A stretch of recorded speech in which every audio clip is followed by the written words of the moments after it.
Maayong adlaw katawhan sa Dios sa Archdiocese sa Uzami sa ngalan sa atong talahurong Arsobispo Archbishop Martin Sarmiento Humuwa Didi ug sa kahupungan sa mga kaparian dinhi sa lokal nga simbahan sa Uzamis kini nausab si Father Jesse Nanggam maghatod kaninyo sa pamalandong karong adlaw karon nga Martes sulod sa ikaduhang semana sa ordinaryong panahon sa kalendaryo sa atong simbahan Enero 18, 2021.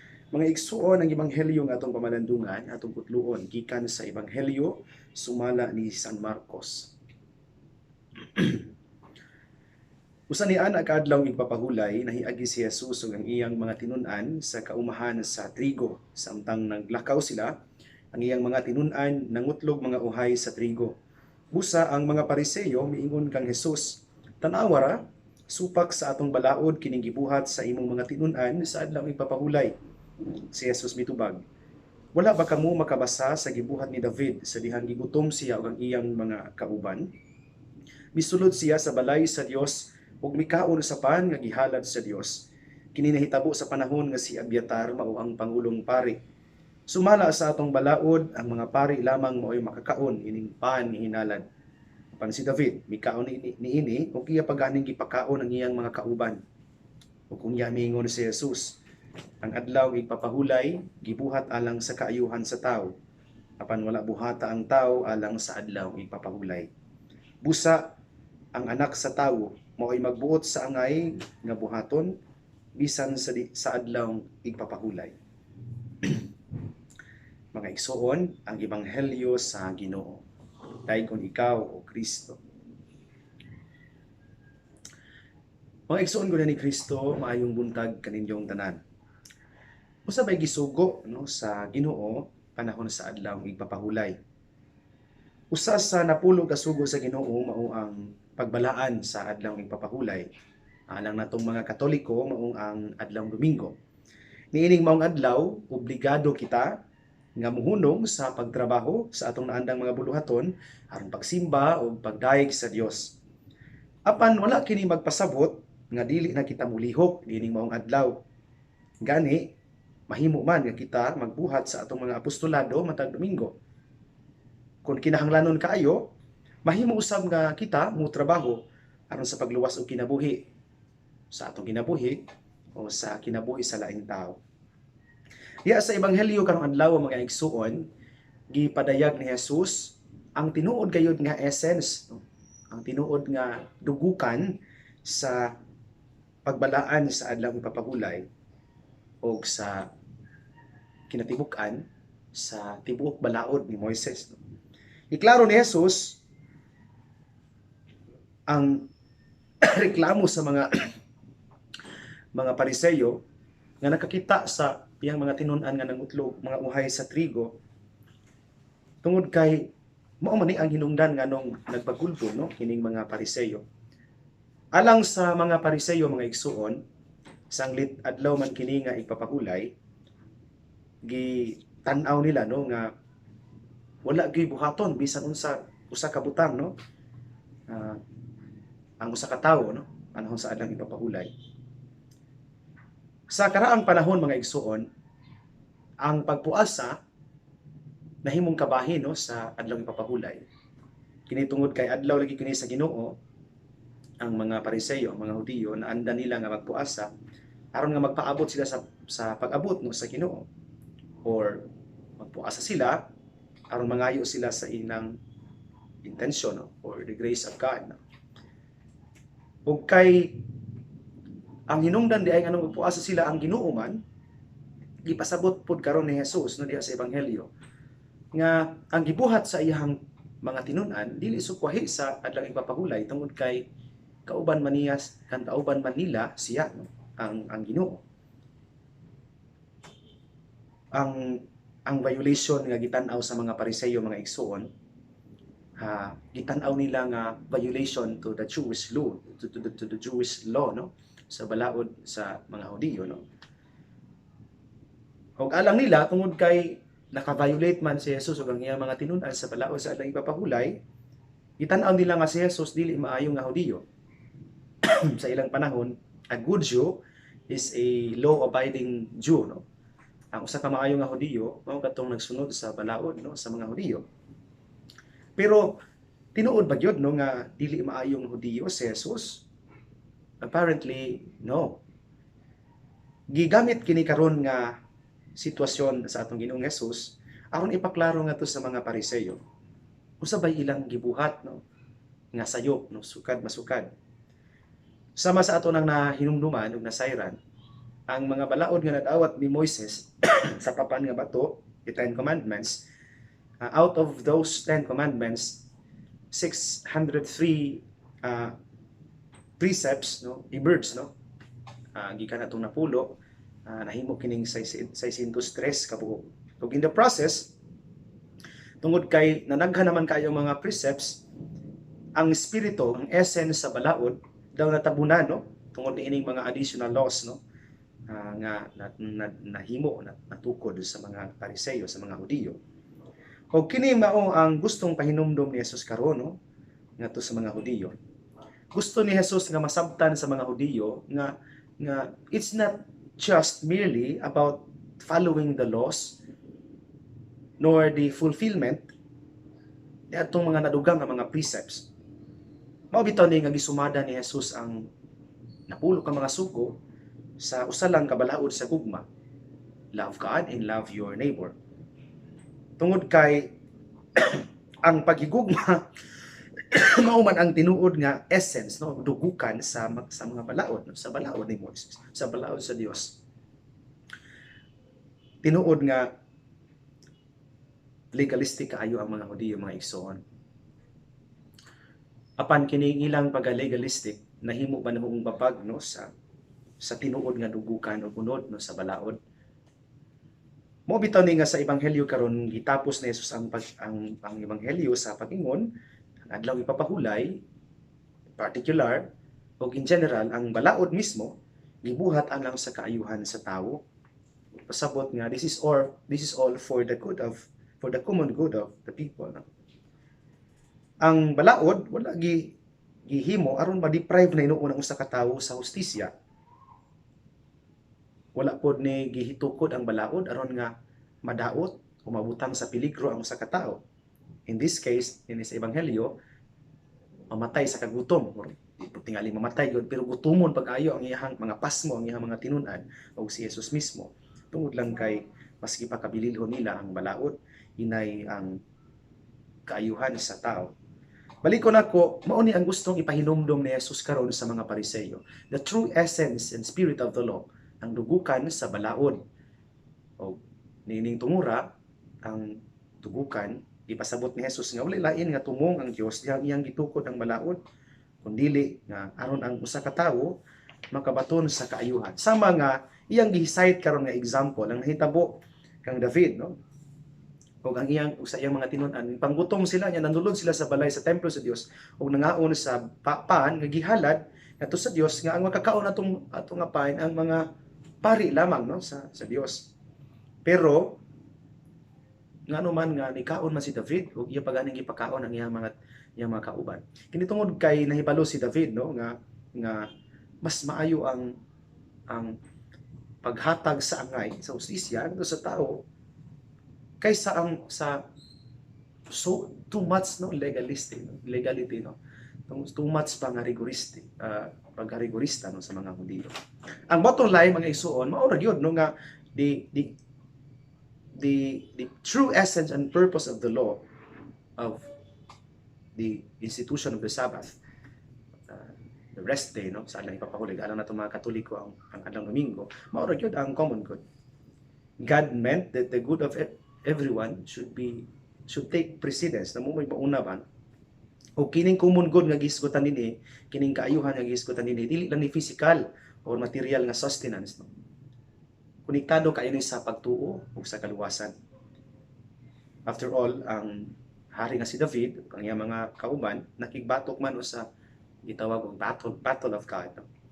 O sa ato pa kay nangaon sila sa pan nga gi-reserve ala sa mga pari nga may available, they were breaking the law nga gitukod sa nga nahimo natukod, but they fulfilled the spirit of the law. No? Sa balikon ako, while they were breaking the law, no, katubang ang balaod nga natuko, but actually they were fulfilling the spirit of the law, the true essence of the law, the common good, no, alang sa ilang kaugalingon. Kung nanginaot ko mga igsuon nga mukat-on tagi kaniini, no, unta ba, no, mas ipakabililhon unta nato ang common good sa matag usan. Apil na dinhi ang pagtan-aw nato, no, sa dili na sa physical ug material nga sustenance, kundi mismo sa kaluwasan sa matag tawo nga igsuon. Nindot no kay ang obispo taliwala sa mga lagda sa ato ang sa LGU, well, wala man pasabot nga dili ta mosunod ini mga lagda, pero atong tan-awon kung kini ba nga mga lagda, kini ba nga mga balaod mas nakapahinder na ba noon nato, no, spiritually, no, to act on our faith, no. Ang obispo nitong Piesta sa Clarin nagpahinumdum sa pag-ayo, no, nga dili gyud ta mohunong sa pag-ampo, no, sa pagsimba, no, while we continue to follow the minimum health protocols and observe sa mga balaod nga nagilagda, pero di gyud ta malimot, no, nga mas atong taga-agbili, no, ang justisya nga angay, no, nga to sa Ginoo, atong angay hatag sa Ginoo. Mao ni nga labaw pa diana musumpay dinhi nining maong punto ang mas lawom nga punto, no, basin baog ang atong pagkarelihiyoso kayo, atong mga buhat sa kaluoy lahi na ang sentro.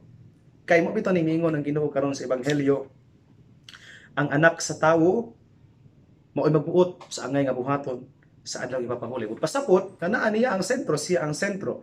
And it should be this, no, nga siya unta ang sentro sa tanan natong buhaton, no, sa tanan nato nga himuon. Ang balaod ug ang inyang mga practices, these are all icons that points to him. The moment gani nga mubabag na kini sa atong pagpaduol sa Ginoo, pasin ba og dili na mao, no, dili na siya ang dili na siya ang nahimong sentro. And this is where we should ask ourselves, no, asa ba ko gidala nining ako ang gibuhat karon, ini akong gisunod karon, asa ba ko nagidala niini sa mas duol ba nga relasyon sa Ginoo, sa mas sa nalayo na noon ko niya. After all, diha sa adlaw ipapahulay, mupahulay man ta aron paduol sa Ginoo. Ang balaod gihimo man aron makahatag tagi kayo nga mopaduol sa Ginoo, pasin pag nalayo na hinuon ta niya.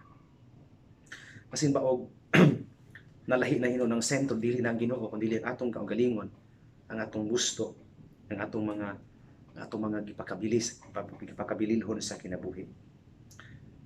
Kadumdum ko sa una, kung ako malimot, piyesta kadto, no, dinhi sa seminaryo. Yeah, ako man ang itahasan, no, sa rector to pasalamat. While I was delivering the Thanksgiving message, diha sa ka instances nga nakalimot ko sa katawo nga akong gipasalamat, nga daghang kaysang darhatan niya na mo pag yun nakalimutan. Motong at the end of the ceremony, at the end of the Holy Mass, I approached the person and asked her apology, no, sorry kayo kay wala na ako napasalamatan siya, pero nalipay mura bang other than kalipay na tandog ko siyang giingon, Father, okay ra Father, bahala na og dili ko nimo pasalamatan publicly, importante nga ang atong gibuhat para sa Ginoo. Mao ni siya ang essence mga igsoon of the Sabbath. Una, the Sabbath is made for the good of people, no, for justice, no, for the common good. Eventually kini nga common good should lead us, no, not only common good, dili din pasabot dinhi kanang material o physical sustenance, kundi dili ato atong spiritual o kanang sa atong pagtuo. Kini bang balaod, kini bang atong wala pa unta ni maghimong sentro sa atong kaugalingon, kundi dili nagpaduol nato pag-ayo sa Ginoo. Kay kung the moment gani nga mahimo ng sentro ang Ginoo, ang atong kaugalingon, dili na ang Ginoo, wala, di na mao. Huwag na sipyatan o pagsunod sa tinuod nga espiritu o dugukan sa balaod. Sa adlaw ipapabulay mga igsoon, mukaton tata sa pag unang-una, dili na sa atong kaugalingon nga kaayuhan, kundi dili sa kaayuhan sa ubang mga tao. Huwag nga unta, sa adlaw ipapabulay, ang Ginoo gyud mao mahimong sentro sa atong kinabuhi. Problema mo gud nato usahay tungod kay lagi, no, limot ta nga adlaw ni sa Ginoo, mas bisan adlaw sa Ginoo ang ato agayapong kaugalingong mga gusto tinguha ang atong unahon, inay nga ang iya sa Ginoo. bukaton tata sa Ginoong Hesus karon diha sa ebanghelyo. So Sabbath is made for the common good, and this is made to bring us closer to God. Mao ni ang iyang tumong ug tuyo. So mga igsoon, ninyo na lang ko kutob para sa dili man ako tapuson kining pamalandong. Tuguti una ako sa pagtimbaya sa tanan nga naminaw nato karong adlaw.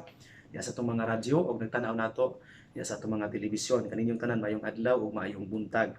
Pasensya sa akong tingog, no? Hindi kayo maayo akong tingog tungod kay na-stress ang tingog dito sa Dalagit, no? Dili sa Cebu, Dalagit nga sakop sa Kapilya sa Barangay Gingona. Sa Kapilya nga tos Tumoy, no? Ikat-kat na mo niya itong Sabado. Sa pipila ka mga uyog, no? Kay piyesta sa Diseñor Santo Niño. Nya mao ni ang nadala no sa kainit dungon sa kabugnaw sa panahon. Anyway, greetings nako sa mga naminaw karon sa ilang tagsa-tagsa ka mga panimalay. Katong mga nanikay-sikay alang sa pamahaw, paniudto, kaninyong tanan mayong adlaw, may buntag. Sa itong mga suking tigpaminaw diha sa Mintiring, no? Itong greetings kang Kapitan Rainiel Aso kung mga Filipino, mga sakop diha sa Kapilya ni Santa Teresita, no?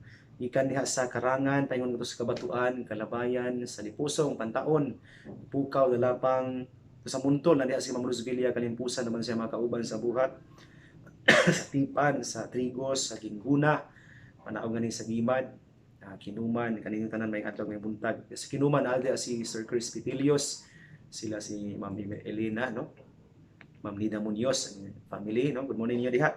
Manaog nga rin sa Kugon, Bagakay, paingon to sa Bumbong, Pulot, Panadero. Good morning niyo tanan, maayong adlaw ug maayong buntag kaninyo. Ang amping sa inyong pagmanikay-sikay karong adlaw. Sa atong mga Facebook page followers ug mga YouTube channel subscribers kaninyong tanan maayong adlaw ug maayong buntag. Sa Facebook na diha ang pamilya ni Mamiliza Lugay Julius Pungabong. Good morning niyo diha. Kang Gabriela Marie Kagaanan Akailar, kang Irene Palgan. Good morning ninyo diha mga taga Facebook. Diha sa YouTube na nila si Sir Joel Aclao, Ma'am Marifel Jolina Dion, Nanay Waning, si Ma'am Helen Acompañado, Ma'am Belen de Gracia, si Nay Delma, Ma'am Adila Bakod. Kaninyo tanan maayong adlaw, may buntag, no? Sa tanan nga naminaw karon diha sa ato ang mga online mga platforms kaninyo tanan maayong adlaw, may buntag. Special greetings po sa mga naminaw sa ilahang tagsa-tagsa ka mga panimalay. Ato mga suki kaayo, no? Adlaw-adlaw. Ato mga benefactors and ato ang mga sponsors din sa DXDD, no? Kang Sir Alan ug Ma'am Chris Bitania, kang Sir Dad ug Ma'am Benny Canunio, kang Tatay Bay ug Nanay Rafael Estose po sila mga anak, no? Kang Archie Angel Banjala, kang Rixen ug Daryl Estose, kang April, kang Zyrel, kang Joshua, kang Joshua, kang Ralphman. Good morning niyo diha, no? Taga Bungbong. Sa pamilya ni Nanay Helen Novo and family diha sa Bañadero, kang Dr. Lady o Kuya Alden Perez diha sa Kabatuan sa Olario Village, kang Ma'am Jean o Sir Ayan Viloso, kang Parinudong Tumataw, Ramil Oringot sa Dilo Santos family, Takan o Milis Caruso family diha sa Kabatuan. Good morning ni diha. Sa pamilya ni Panero Osper Ribalo diha sa Kalabayan, kang Rodel ug Emma Alamilio diha sa Bañadero, kang Nanay Grace Pangan and family diha sa Eastern Village, kang Richard o Faith Bation diha sa Pulot, kang Sir Sunny ug Ma'am Bebe Neri, atong Vice Mayor diha sa Bañadero, kang Kuya Sunny, board member Sunny Waminal o isang asawa, no? Timarites Waminal diha sa Lamaan, kang Tito Nek o Judge Limpa Sitaka diha sa Manabay. Kaninyong tanan maayong adlaw, maayong buntag. Ang Dios magpanalangin ta kanunay sa inyong kaayo, magpalo sa inyong kanunay nga pagsuporta nining atong istasyon. Igsuon dinhi na lang kutob, ayaw kalimot nga ang maayong balita nga mao ang pulong sa Dios ang ayan gayud nga pamation, pamalandungan o paningkamutan nga mapuy-an. Bulahan ang tawo nga naningkamot nga magpuyo sa pulong ni Jesus, kay sama siya sa kakahoy nga gitanom daplin sa sapa kansang mga dahon, dili gayud adto og kalaya. Timpo sa timbunga, mabunga siya maayong mga bunga. Igsuon ug manausab uban sa panabang ug pangama sa atong mahal nga inahan si Santa Maria, atong gitawag mga misna-misno ug ang Birhen sa Kuta ang Dios, magapanalangin ta kaninyo kanunay. Sa ngalan sa Amahan, sa Anak, sa Espiritu Santo. Amen. Mag-amping o mag-ampo kanunay. Igsuon.